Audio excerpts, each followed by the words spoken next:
Fala aí, concurseiro, Jean Valnei na área. Galera, hoje vamos estudar um pouco do direito penal. Vamos trabalhar os princípios penais. Veja, são os princípios penais que terminam caindo com maior incidência nas carreiras policiais. Eu não vou entrar em todos os princípios. Eu vou trabalhar mais aqueles mais complicados, aqueles que caem com mais incidência. Aqueles mais simples, individualização da pena, intranscendência da pena, você acaba vendo isso lá em direito constitucional. Beleza? Então, numa aula de direito constitucional, quando a gente for trabalhar o artigo 5º, eu trabalho com vocês esses princípios. Beleza? Então, vamos lá. Vamos ver aqui como é que vai funcionar. Então, veja. Então, eu tenho aqui princípios penais. Né? Eu tenho aqui os princípios penais. Tenho aqui os princípios penais. Eu tenho aqui o meu Instagram, pessoal. Aqui eu tenho o meu WhatsApp, que é para eventuais dúvidas. E tenho aqui o nome do meu canal no YouTube. Beleza? Então, quem já estiver vendo esse vídeo, já dá uma curtida, deixe seu like, compartilhe para os seus amigos. Vamos lá, então vamos à introdução ao direito penal e a aplicação da lei penal. Veja, galera, quando a gente fala em direito penal, a gente tem a ideia de crime, contravenção, sangue, tiro, porrada, facada, bomba. E veja, galera, você tem que entender que eu tenho um gênero chamado de infração penal. Então, eu tenho um gênero chamado de infração penal. Só que essa infração penal, ela se divide em duas espécies. Eu tenho um crime e eu tenho a contravenção penal. E eu tenho a contravenção penal. Perfeito? Aí vejam, qual é a diferença, professor, entre os dois? Qual termina sendo a diferença entre os dois? Veja, a diferença entre os dois é só no sentido de, como é que eu posso dizer, de grandeza. De maneira axiológica não tem diferença. Na cerne, no nascimento, não tem diferença. Qual é a grande diferença? É com relação ao tempo do crime. Perdão, ao tempo que o indivíduo vai cumprir a pena. Veja, o crime, o limite máximo de cumprimento da pena para crimes é de 40 anos. Já para a contravenção penal, de 5 anos. Essa é uma diferença básica. Contravenção penal, pessoal, ele está no Decreto-Lei número 3688 de 41.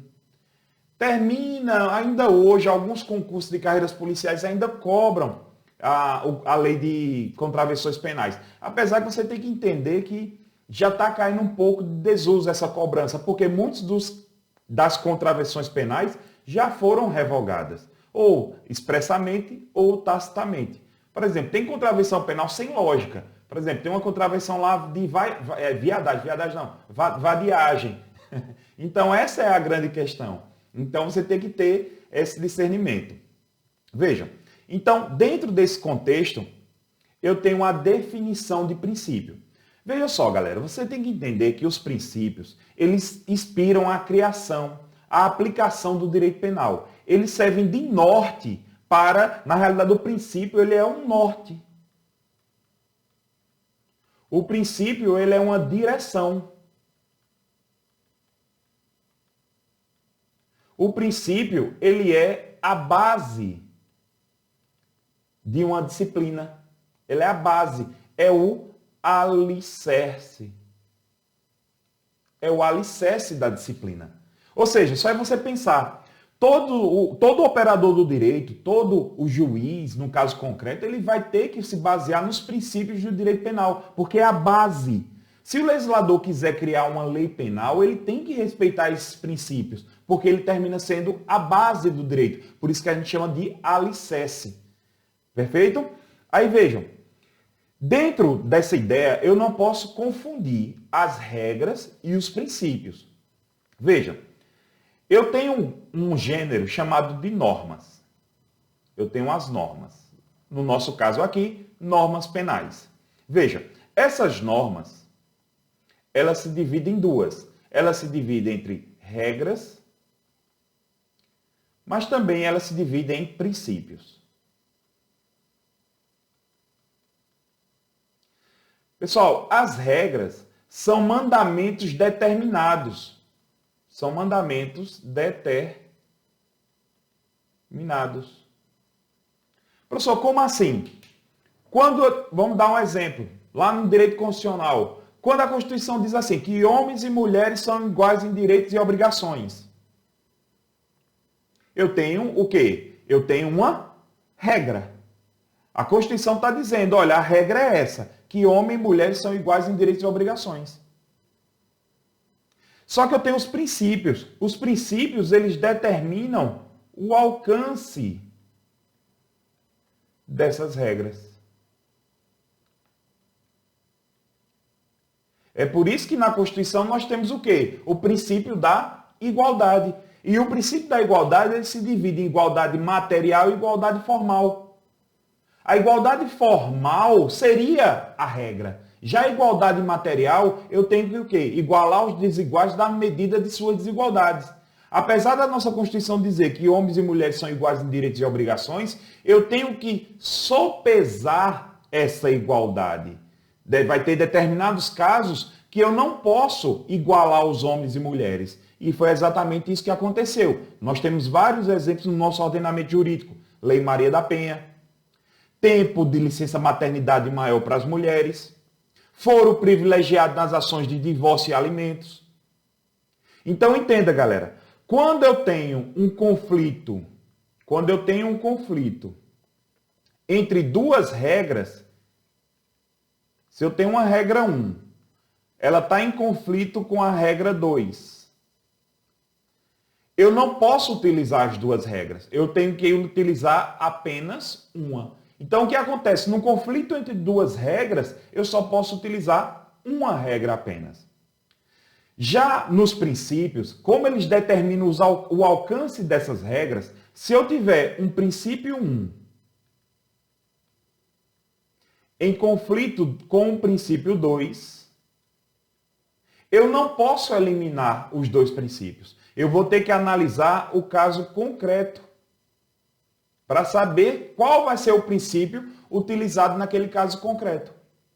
É exatamente por isso que o que acontece em um conflito entre princípios é o que a gente chama de ponderação.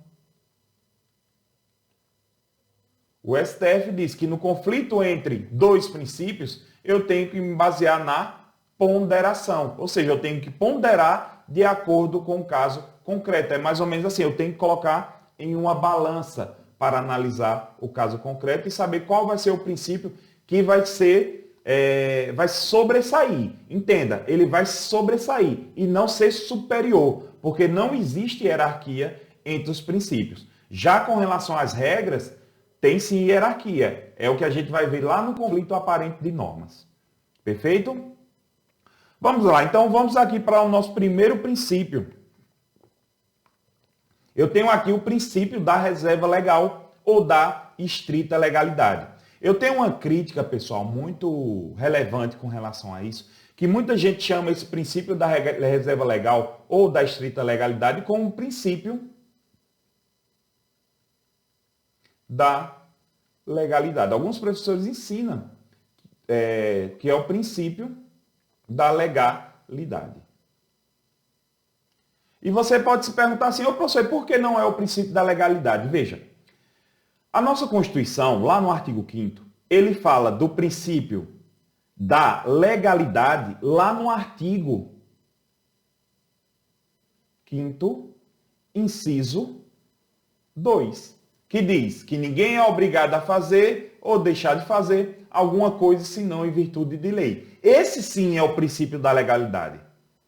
Já o princípio da reserva legal penal e o princípio da estrita legalidade penal é esse que está na tela de vocês.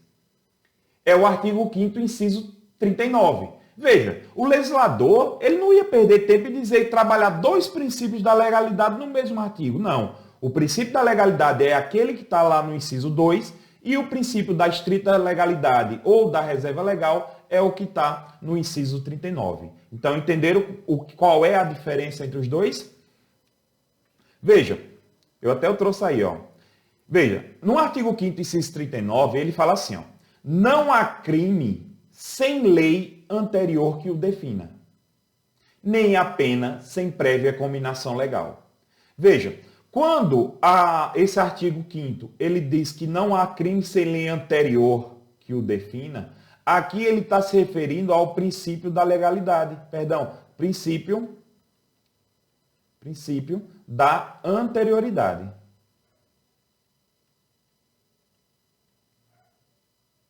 Princípio da anterioridade. Porque não há crime sem lei anterior que o defina. Ou seja, eu só posso ser punido se o quê? Se já existia um crime presente, já existia uma previsão legal para aquele crime. Vamos imaginar que hoje não existe um crime de subir na cadeira e amanhã aparece um crime. O legislador ele cria um crime dizendo que subir na cadeira é pena de detenção de 1 a 4 anos. Se eu subir na cadeira hoje, eu não posso responder por esse crime, porque hoje esse crime não tem previsão legal. Perfeito? E veja que da mesma forma que o crime tem que ter uma lei que defina, é por isso que tem a ideia de estrita legalidade, também não pode ter uma pena sem prévia cominação legal. É por isso que traz a ideia de princípio da estrita legalidade. Aí vejam, pessoal, muita gente chega para mim e diz, professor, e qual é essa lei? Veja, em regra, é lei ordinária.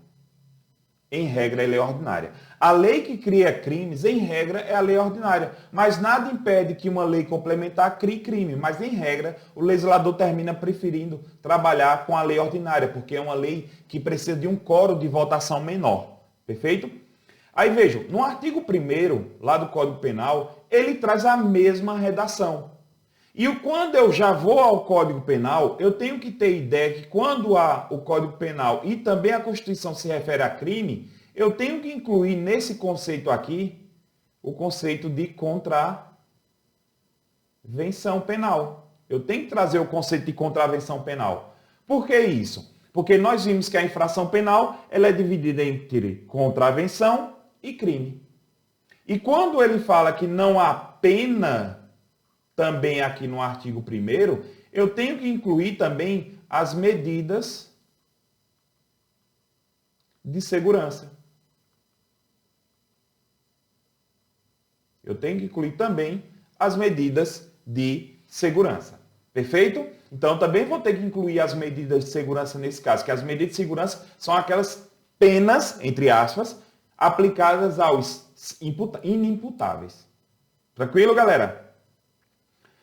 Professor, se a lei penal tem que ser estrita, já tem que ser aplicada, deve ser posta, como é que a gente resolve a situação da analogia?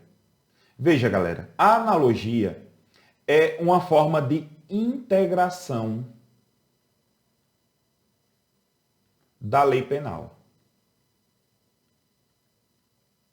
E quando você fala assim, uma forma de integração da lei penal, eu tenho que entender que é uma forma, galera, de completar. É uma forma de completar. É um complemento. É uma forma de preenchimento da lei penal. O que acontece nesse caso? Acontece mais ou menos assim. Já existe um caso que tem previsão em lei. Já existe um caso que tem previsão em lei. Só que ocorre um caso semelhante. Só que não tem previsão legal. Sem previsão legal. Aí vejam, você analisa aí e pensa o seguinte, peraí. Se já existe um caso que tem uma previsão legal e aparece um caso semelhante a esse daqui, o que é que eu faço? Eu pego esse caso e uso como o quê? Como uma analogia. Eu pego esse caso e uso como analogia ao caso que tenha previsão legal. O exemplo que eu posso trazer para vocês é o seguinte, é usar a Lei Maria da Penha, que ela é para proteger a mulher, para o caso dos transexuais. Então, nesse caso, eu faço uma analogia. Eu aplico a Lei Maria da Penha para aplicar, é um caso previsto em lei para aplicar em um caso semelhante, porque já existem várias decisões dos tribunais superiores que no caso da transexualidade, já considera o sexo psicológico, né? Então, essa termina sendo a ideia que eu quero levar para vocês. Agora, eu quero chamar a atenção para uma coisa. No direito penal, a analogia é só para beneficiar. Jamais para prejudicar. Vamos dar um exemplo, pessoal. Vamos dar um exemplo. Eu vou e termino agredindo um homossexual, um transexual. Vamos imaginar essa situação. O juiz, ele pode utilizar a Lei Maria da Penha para aplicar ao meu caso? Não, porque dessa forma ele vai me prejudicar. E a analogia, ela não pode ser utilizada para prejudicar, apenas para beneficiar. As provas vai chamar em benefício do réu, vai chamar também a expressão na língua dos cachorros, que é o quê? In bona partem. In bona partem, que é o quê? Em benefício da parte. Perfeito, galera? De boa? Vamos lá, vamos continuar. Veja, só para vocês entenderem. Eu tenho que ter cuidado, galera, que eu tenho a analogia versus a interpretação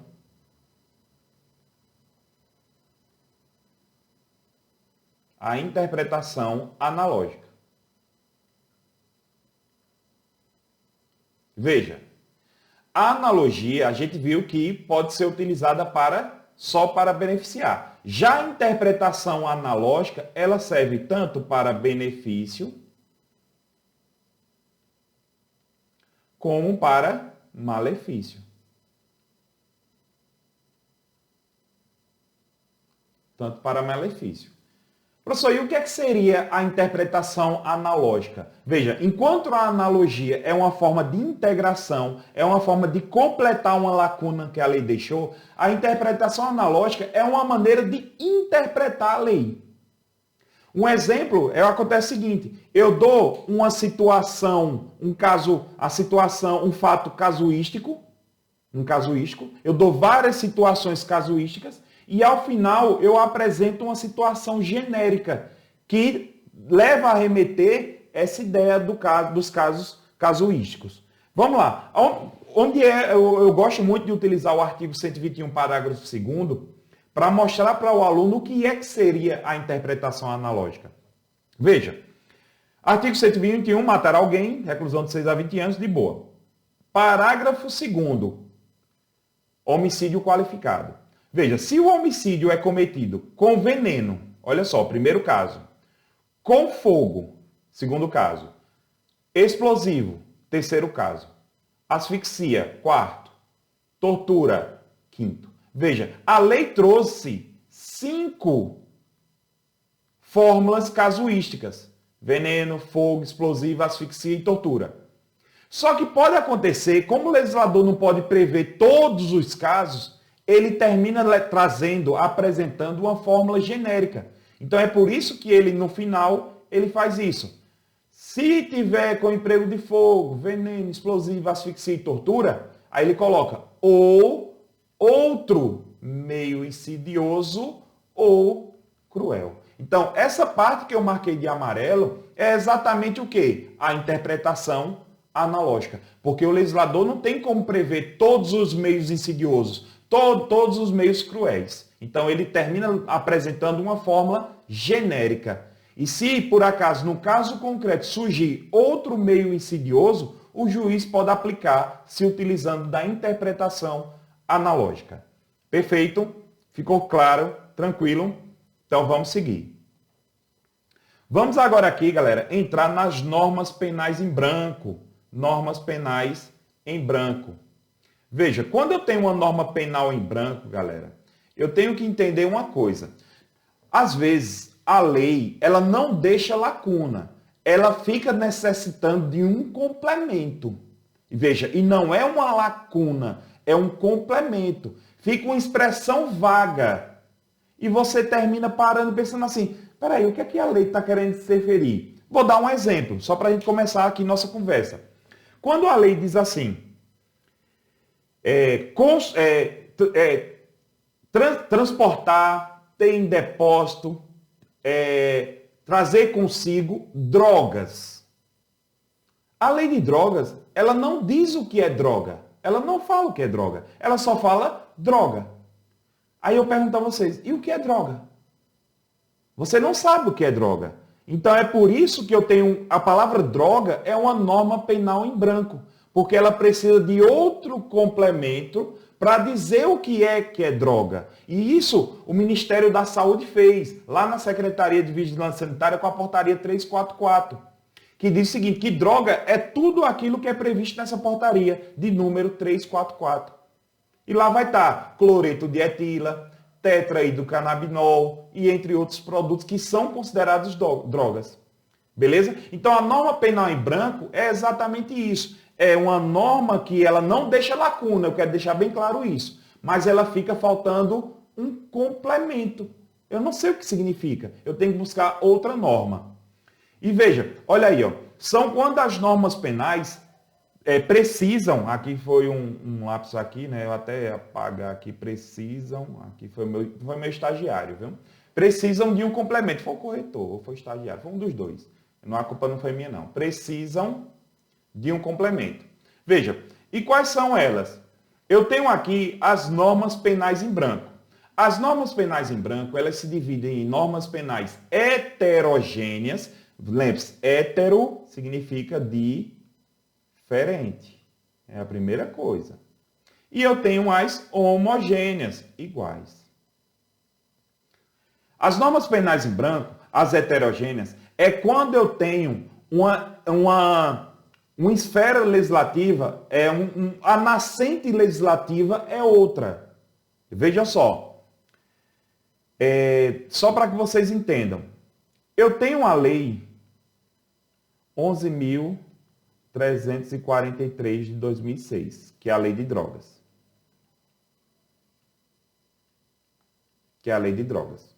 Só que eu tenho, a lei de drogas não diz o que é droga, então precisou de outra norma para completar o sentido. Então eu tenho aqui a portaria 344.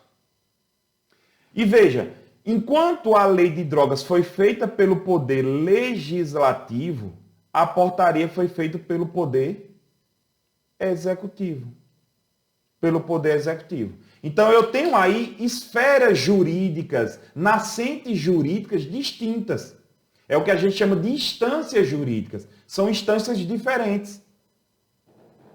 Por isso que elas são chamadas de heterogêneas. Só que as homogêneas, galera, elas trazem o quê? Que elas são da mesma instância jurídica. Ou seja, nasceram do mesmo local. Por exemplo, se eu tenho vamos imaginar aqui uma situação. Eu tenho aqui o Código Penal. O Código Penal ele foi criado pelo quem? Por quem? Pelo Poder Legislativo. Código Penal. Lá no Código Penal, ele fala dos crimes funcionais. Que são os crimes praticados por funcionários públicos. Aí o que acontece? E aí você pergunta, professor, e o que são funcionários públicos para os fins penais? O próprio Código Penal traz. Então veja, que a definição de funcionário público nasce da mesma instância legislativa, ou seja, lá do Poder Legislativo. Só que pode acontecer também que esse complemento venha da mesma instância legislativa, só que de outra fonte. Professor, não estou conseguindo entender. Vamos lá. Só para que você amarre. Veja, as homogêneas, elas se dividem em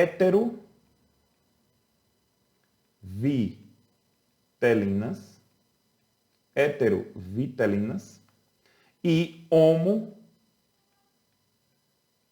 homovitelinas. Homovitelinas. Veja, o que são a heterovitelina? O nome já diz. É que elas nasceram da mesma instância legislativa, só que em o quê? Em placentas diferentes. Certo? Seria mais ou menos essa ideia. Placentas diferentes. Por exemplo, eu tenho aqui o Código Penal e tenho o Código Civil.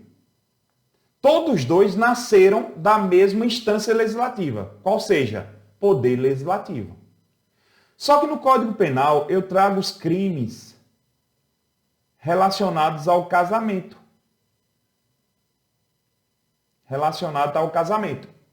Só que no Código Penal não diz o que é casamento, ele não explica o que é casamento. Ele não fala sobre os impedimentos do casamento. E quem diz isso é quem? É o Código Civil. Por exemplo, para eu responder pelo crime de bigamia, eu preciso saber o que é o casamento. Eu preciso saber qual é o impedimento no crime de bigamia. E quem me diz isso é o Código Civil. É o Código Civil. Então entenda, galera. As homogêneas é dentro da mesma instância, ó, igual instância legislativa. Igual instância legislativa. As heterovitelinas, né? As heterovitelinas é quando são da mesma instância legislativa, só que de leis diferentes, de lugares diferentes. Já as homovitelinas é exatamente o exemplo do Código Penal. Lá no Código Penal eu trago os crimes funcionais.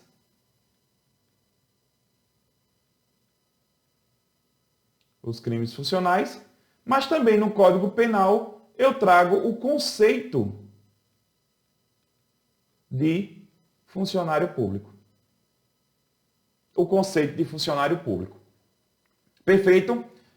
Só é ter cuidado com isso. O que é que as bancas fazem? Só fazem o quê? A troca. Tomar muito cuidado com isso que as bancas fazem as trocas.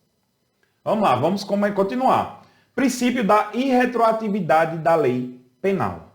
Veja. O artigo 5º, ele fala que a lei penal não retroagirá. Galera, quando eu paro aqui, eu tenho uma regra.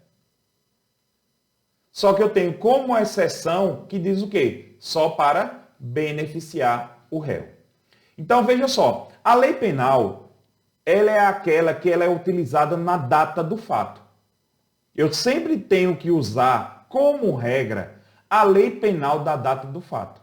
Então, vamos imaginar que aqui, nesse ponto, eu cometi um furto. Certo? Eu cometi um furto. Nesse ponto aqui, eu cometi um furto. Artigo 155. Eu cometi um furto. Certo? Nessa data que cometi um furto. O furto, ele é punido com pena de 1 a 4 anos. Vamos imaginar que, com o decorrer do tempo, chegou uma lei que diz que agora o furto vai ser o quê? Vai ser de 6 meses a 1 ano. A 1 ano. Certo? 6 meses a 1 ano. Veja, qual vai ser a lei que eu vou utilizar? Veja, que aqui foi a data do fato. Só que a lei, ela se tornou benéfica. Ela se tornou benéfica. E pelo fato dessa lei ter se tornado a mais benéfica, ela vai retroagir. Ela vai retroagir para beneficiar. Entendeu? Então, essa é a regra da lei penal que diz quando não vai retroagir. Essa é a regra. Certo? Desculpa, é a exceção. É a exceção. Ela retroage só para benefício. Ao contrário, pessoal, vejam só. Ao contrário dessa situação aqui, ó. Deixa eu apagar aqui. Olha só. O furto de 1 a 4 anos. Só que surgiu uma nova lei, uma lei nova. dizendo que agora o furto, ele é o quê? De 8 a 10. De 8 a 10 anos. Essa lei, ela pode retroagir? De forma alguma. Essa lei, ela não pode retroagir, porque ela vai prejudicar. Entendeu? Aí, nesse caso, a gente aplica a regra. Agora, você diz assim, ô professor, mas esse cara que cometeu esse crime aqui atrás, ele só vai ser julgado aqui. Aqui vai ser a data do julgamento. Aqui vai ser a data do julgamento. O juiz vai utilizar a lei nova ou vai utilizar a lei antiga para puni-lo? Veja, como a lei nova ela é maléfica, o juiz não pode utilizar. Ele vai ter que utilizar a lei passada, que era a mais benéfica. Aí você diz, ô professor, mas ela não já foi revogada? Sim, ela já foi revogada. Mas os seus efeitos serão estendidos para o futuro. Esse é o instituto da ultraatividade. Esse é o efeito da ultraatividade. Ou seja, eu tenho a retroatividade e tenho a ultraatividade. Enquanto a retroatividade, a lei vai para trás, a ultraatividade, a lei vai para frente. Isso é o que a gente chama de extraatividade. Então, veja, galera, só para que vocês massifiquem isso. Ó. Eu tenho a extraatividade. Ela se divide em duas. A retroatividade e a ultraatividade. Beleza? A ultraatividade, lei para frente. Retroatividade, lei para trás. Perfeito, galera? De boa? Ficou claro? Vamos lá. Princípio da insignificância. Galera, eu vou fazer um corte aqui. Daqui a pouquinho a gente chega para a próxima aula, certo? Já deu os 30 minutos aqui. E daqui a pouco a gente chega para a próxima aula. Valeu, galera. Até daqui a pouco.